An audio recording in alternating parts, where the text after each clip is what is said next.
शुरुआत करेंगे जयपुर से, जहां से बड़ी खबर है।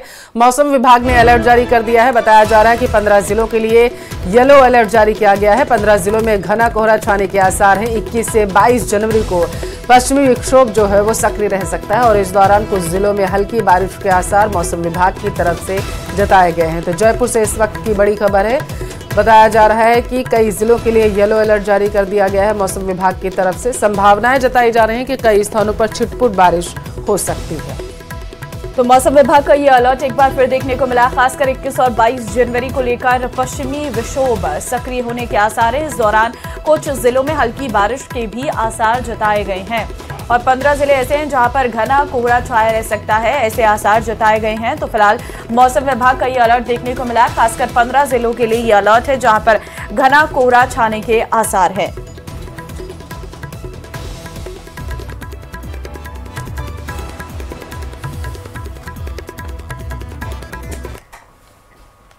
और अब बड़ी खबर प्रयागराज से है, जहां पर आज सीएम भजनलाल प्रयागराज के दौरे पर रहने वाले हैं। आज महाकुंभ में डुबकी लगाएंगे सीएम। स्नान के बाद साधु संतों का आशीर्वाद मुख्यमंत्री लेंगे।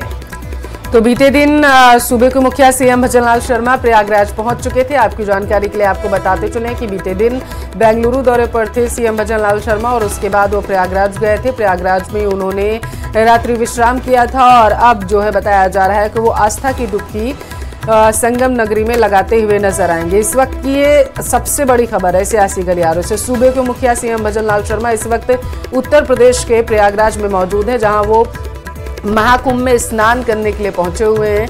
अब से कुछ ही देर बाद सीएम भजनलाल शर्मा आस्था की डुबकी लगाते हुए नजर आएंगे और स्नान के बाद जो वहां पर साधु संत मौजूद हैं उनसे आशीर्वाद भी सीएम भजनलाल शर्मा लेंगे। तो सीएम भजनलाल शर्मा प्रयागराज के दौरे पर हैं और इस दौरान वो कई साधु संतों से मुलाकात कर सकते हैं। तो देखिए, आज का ये दौरा मुख्यमंत्री का अपने आप में अहम है, क्योंकि प्रयागराज में सबसे बड़ा महाकुंभ लगा हुआ है। 144 साल बाद ये महाकुंभ लग रहा है और आज आस्था की डुबकी सीएम की ओर से लगाई जाएगी। 12 का रुख कर लेते हैं। महाकुंभ पर टिप्पणी करना भारी पड़ चुका है। आपत्तिजनक टिप्पणी करने वाला शिक्षक जो है वो निलंबित हो चुका है। जिला शिक्षा अधिकारी ने टीचर को निलंबित किया है। शाहबाद में तैनात टीचर ने की थी आपत्तिजनक टिप्पणी। तो बड़ी खबर इस वक्त आपको हम दे रहे हैं, जहां पर महाकुंभ पर टिप्पणी करना भारी पड़ा है। दरअसल शिक्षक के द्वारा आपत्तिजनक टिप्पणी की गई थी और जैसे ही आपत्तिजनक टिप्पणी करी और उसके बाद शिक्षक को निलंबित कर दिया गया।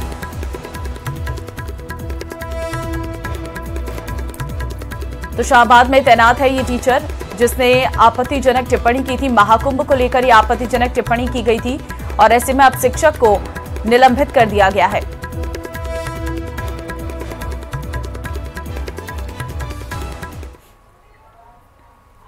कैबिनेट मंत्री किरोड़ी लाल मीणा ने एक बार फिर एसआई भर्ती निरस्त करने की मांग दोहराई है। उन्होंने कहा है कि मैं सरकार में मंत्री हूं, लेकिन उन्होंने ये भी कहा कि सरकार में मंत्री जरूर हूं लेकिन सरकार का हिस्सा हूं। सही बात कहना भी लेकिन यहां पर मेरा अधिकार बन जाता है। सही बात कहना, सरकार का विरोध किसी भी तरीके से नहीं होता है। भर्ती क्यों रद्द नहीं हो रही है, इसका जवाब मुख्यमंत्री ही दे सकते हैं। दौसा विधानसभा चुनाव के दौरान मिली हार पर उन्होंने ये बातें कही और उन्होंने ये भी कहा कि चुनाव में मुझे चारों तरफ से घेर कर कुछ लोगों ने हराने की कोशिश की थी। दरअसल किरोड़ी लाल मीणा स्वामित्व योजना के तहत कार्यक्रम में शिरकत करने के लिए वहां पर पहुंचे थे और इस दौरान उनकी तरफ से ये बातें कही गई। बड़ा बयान उन्होंने एसआई भर्ती परीक्षा रद्द करने को लेकर के दिया है। उन्होंने कहा कि जवाब करना सरकार से, सरकार का विरोध करना नहीं होता है। मैं सरकार में जरूर हूं लेकिन सरकार से सवाल करना भी मेरा अधिकार बनता है। जी ने भी अपनी रिपोर्ट दी है कि परीक्षा रद्द होनी चाहिए। पुलिस हेडक्वार्टर ने दी है। एडवोकेट जनरल ने भी अपनी राय दे दी कि रद्द होनी चाहिए और कैबिनेट सब कमेटी ने भी कह दिया रद्द होनी चाहिए। और हाईकोर्ट का मनसा आपको ध्यान है, हाईकोर्ट भी एक तरह से ये चाहता है कि अगर इतने निकम्मे थानेदार बन के चले जाएंगे तो लॉ एंड ऑर्डर की स्थिति क्या होगी। पर ये तो तय मुख्यमंत्री जी करेंगे। जयपुर का रुख कर लेते हैं। बड़ी खबर है, कांग्रेस सेवा दल की राष्ट्रीय कार्य समिति की बैठक 3 दिवसीय बैठक का आज अंतिम दिन है। राष्ट्रीय अध्यक्ष लालजी देसाई लेंगे बैठक में हिस्सा। पीसीसी चीफ गोविंद सिंह डोटासरा भी इसमें शामिल रहने वाले हैं। तो कांग्रेस सेवा दल की राष्ट्रीय कार्य समिति की ये बैठक है। राष्ट्रीय अध्यक्ष लालजी देसाई इस बैठक में हिस्सा लेने वाले हैं। 3 दिवसीय ये बैठक का आज अंतिम दिन रहने वाला है। आपको बता दें कि आज अंतिम दिन है और आज कांग्रेस सेवा दल की राष्ट्रीय कार्य समिति की बैठक चल रही है, जिसमें 3 दिन का ये बैठक का मोटिव है। राष्ट्रीय अध्यक्ष लालजी देसाई इस बैठक में आज हिस्सा लेंगे। पीसीसी चीफ गोविंद सिंह डोटासरा भी इसमें शामिल होंगे।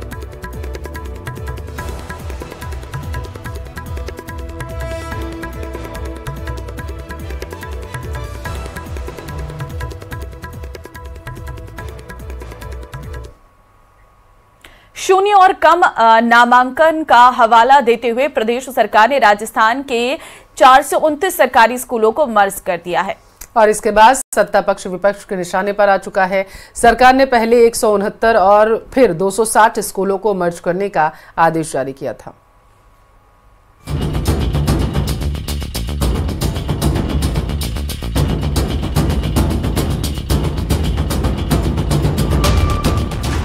प्रदेश के 429 सरकारी स्कूल मर्ज।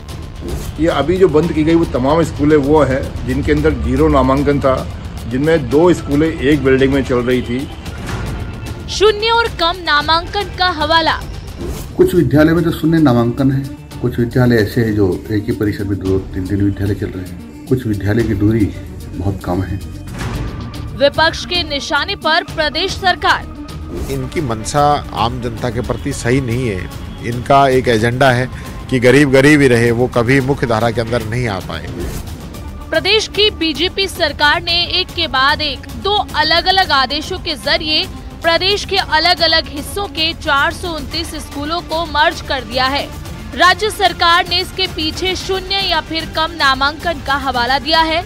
इसके अलावा बेहद पास 2 स्कूलों के संचालन को भी वजह माना है। जो स्कूल मर्ज किए गए हैं उनमें 14 सीनियर सेकेंडरी और 9 प्राइमरी और अपर प्राइमरी स्कूल शामिल हैं। इसके अलावा प्रदेश के 200 प्राइमरी स्कूल शून्य नामांकन के चलते मर्ज किए गए। कम नामांकन वाले प्रारंभिक शिक्षा के 35 स्कूल माध्यमिक शिक्षा स्कूल में मर्ज किए गए। शून्य नामांकन वाले 169 प्राथमिक उच्च प्राथमिक स्कूलों का समन्वय किया गया। कुछ विद्यालय में तो शून्य नामांकन है, कुछ में बहुत कम नामांकन है, कुछ विद्यालय ऐसे हैं जो एक ही परिसर में 2-3 दिन विद्यालय चल रहे हैं, कुछ विद्यालय की दूरी बहुत कम है, या कुछ 2 विद्यालय दोनों में बच्चे भी पर्याप्त हैं लेकिन 2 हैं जिसकी ज़रूरत नहीं है।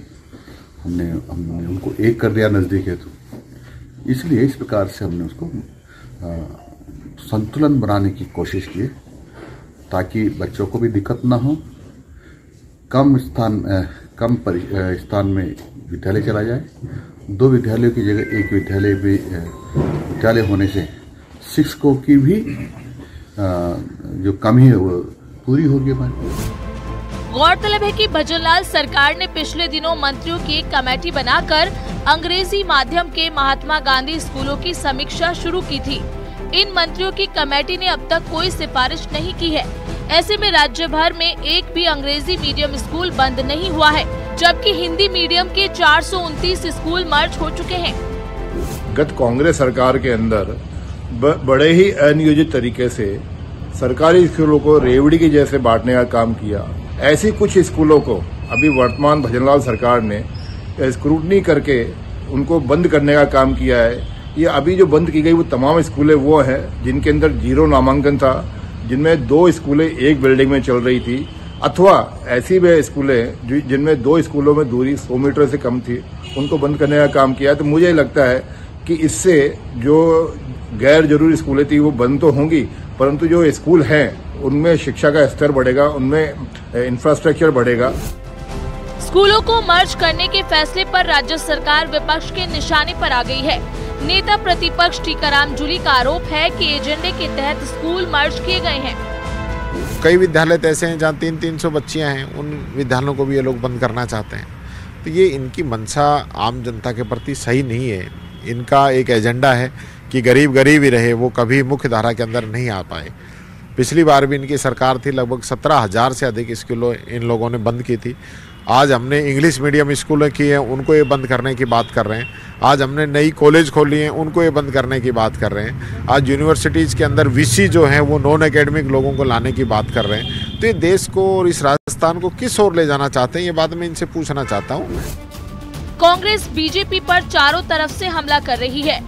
स्कूलों को बंद करने के फैसले पर कांग्रेस प्रदेश अध्यक्ष गोविंद सिंह डोटासरा ने सोशल मीडिया में पोस्ट किया और कहा कि बीजेपी हमेशा स्कूल बंद करने का काम करती है।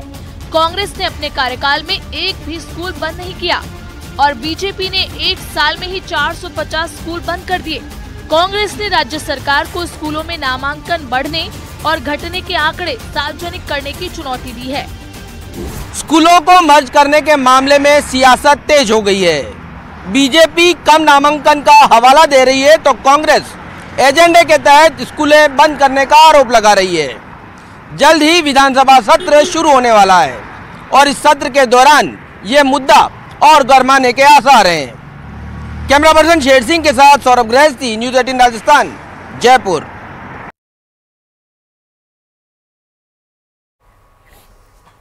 कोटा का रुख कर लेते हैं। बड़ी खबर है, NH-27 पर दर्दनाक हादसा हुआ। हाईवे पर महिला को जीप ने टक्कर मार दी है। दर्दनाक हादसे में महिला की मौत हो गई है। सड़क पार करते समय जीप ने टक्कर मारी है। कैथून पुलिस पूरे मामले की जांच में जुटी हुई है। तो NH-27 पर यह दर्दनाक हादसा हुआ है और इस दर्दनाक हादसे में महिला की मौत हो गई है। फिलहाल पुलिस इस पूरे मामले की जांच कर रही है। दरअसल सड़क पार करते समय जीप ने टक्कर मार दी और इस टक्कर से महिला की दर्दनाक मौत हो गई है। कैथून पुलिस पूरे मामले की जांच में इस वक्त जुटी हुई है। हाईवे पर महिला को जीप ने टक्कर मारी है और इस दर्दनाक हादसे में महिला की मौत हो गई है। कोटा से बड़ी खबर आपके टेलीविजन स्क्रीन पर है, जहां पर सड़क हादसे में एक महिला ने अपनी जान गंवा दी है। प्रथम दृष्टया जो जानकारी सामने निकल कर आ पा रही है वो ये है कि महिला सड़क को पार कर रही थी और सड़क पार करने के दौरान ही एक वाहन आता है और महिला को टक्कर मार देता है, बताया जा रहा है। हालांकि जैसे ही मामले की सूचना पुलिस को दी गई, पुलिस मौके पर पहुंच चुकी है, मौका मुआयना किया जा रहा है और इसी के साथ आगे की जांच शुरू कर दी गई है। सैफ अली खान पर हमले के मामले में मुंबई पुलिस को बड़ी कामयाबी मिली है। पुलिस ने सैफ पर हमले के आरोपी को ठाणे से गिरफ्तार किया है। बताया जा रहा है कि बीती रात पुलिस के ऑपरेशन में आरोपी को गिरफ्तार किया गया था। आरोपी की गिरफ्तारी के लिए जो ऑपरेशन चलाया गया उसमें 100 पुलिस वाले लगे थे। ठाणे के एक रेस्टोरेंट से आरोपी की गिरफ्तारी की गई है। आरोपी को आज पुलिस बांद्रा की अदालत में पेश करेगी, ये जानकारी निकलकर सामने आ रही है। तो सैफ अली खान पर हमला करने वाला एक और आरोपी धर दबोचा गया है, इस वक्त तो पुलिस की गिरफ्त में है। यही वो आरोपी है जिसकी तस्वीरें हम आपको दिखा रहे हैं। बताया जा रहा है कि इसे गिरफ्तार कर लिया गया है। 100 पुलिसकर्मियों की टीम इस वक्त सैफ अली खान के आरोपियों को पकड़ने में जुटी हुई है। हर एक एंगल से मामले की जांच की जा रही है। तो मोहम्मद इलियास इसका नाम है। सैफ पर हमले का ये आरोपी है जिसे एक रेस्टोरेंट से गिरफ्तार किया गया है पुलिस के द्वारा और ये मुख्य आरोपी बताया जा रहा है जिसने हमला किया था सैफ अली खान पर। हालांकि इससे पहले शक के बिना पर कई संदिग्धों को भी हिरासत में पुलिस ने लिया था और पुलिस लगातार जो है इस पूरे मामले की जांच कर रही थी। आरोपी को पकड़ने में जुटी थी 10 पुलिस वालों की टीम। बड़ी खबर से इस वक्त आपको रूबरू करवा रहे हैं। दरअसल ये है वो मुख्य आरोपी जिसे गिरफ्तार कर लिया गया है और इसका नाम बताया जा रहा है मोहम्मद इलियास और सैफ पर हमले का यही वो आरोपी है। मुंबई के पास ठाणे से इसे गिरफ्तार किया गया। एक रेस्टोरेंट में से देखा गया था जहां से पुलिस की टीम ने इसे गिरफ्तार किया। अब इससे आगे पूछताछ की जाएगी। बहुत सारे सवाल हैं कि आखिर क्यों ये सैफ अली खान के घर गया था, क्यों उन पर हमला किया, क्या मकसद था, क्योंकि बताया गया है कि सैफ अली खान के बच्चे के कमरे में ये पहुंचा था। इन सभी सवालों के जवाब अब इस आरोपी से लिए जाएंगे।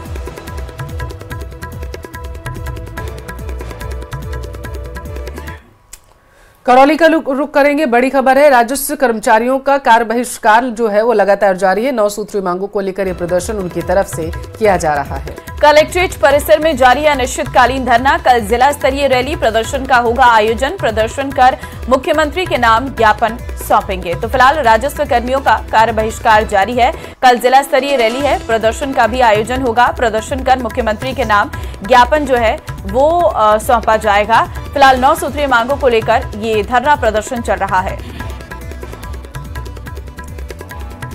तो 9 सूत्री मांगों को लेकर के जो राजस्व कर्मचारी हैं वो कार बहिष्कार कर धरना प्रदर्शन कर रहे हैं। उनकी तरफ से मांग की जा रही है कि जब तक उनकी ये मांगे नहीं मान ली जाती हैं तब तक उनका प्रदर्शन इसी तरीके से जारी रहेगा। कलेक्ट्रेट परिसर में उनकी तरफ से बेमियादी हड़ताल जो है ये की जा रही है। कार को उन्होंने पूरी तरीके से बहिष्कार कर दिया है। रिपोर्ट में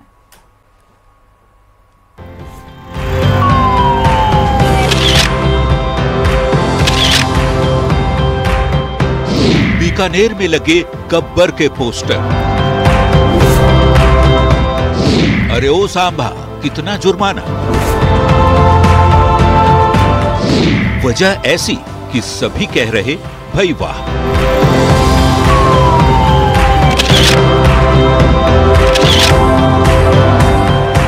फिल्में समाज का आईना होती और शायद यही वजह है कि बीकानेर पुलिस ने यातायात नियमों के प्रति जागरूक करने के लिए फिल्मी डायलॉग का सहारा लिया है। जहां ट्रैफिक पुलिस ने सड़क सुरक्षा अभियान के लिए शोले फिल्म के पोस्टर लगाए हैं जिसमें गब्बर सिंह के डायलॉग लिखे हैं। बीकानेर ट्रैफिक पुलिस ने गब्बर के अरे ओ सांभा कितने आदमी थे, 5 आदमी थे सरदार वाले डायलॉग को होर्डिंग्स पर अरे ओ सांभा कितना जुर्माना रखा है बिना हेलमेट में वाहन चलाने पर।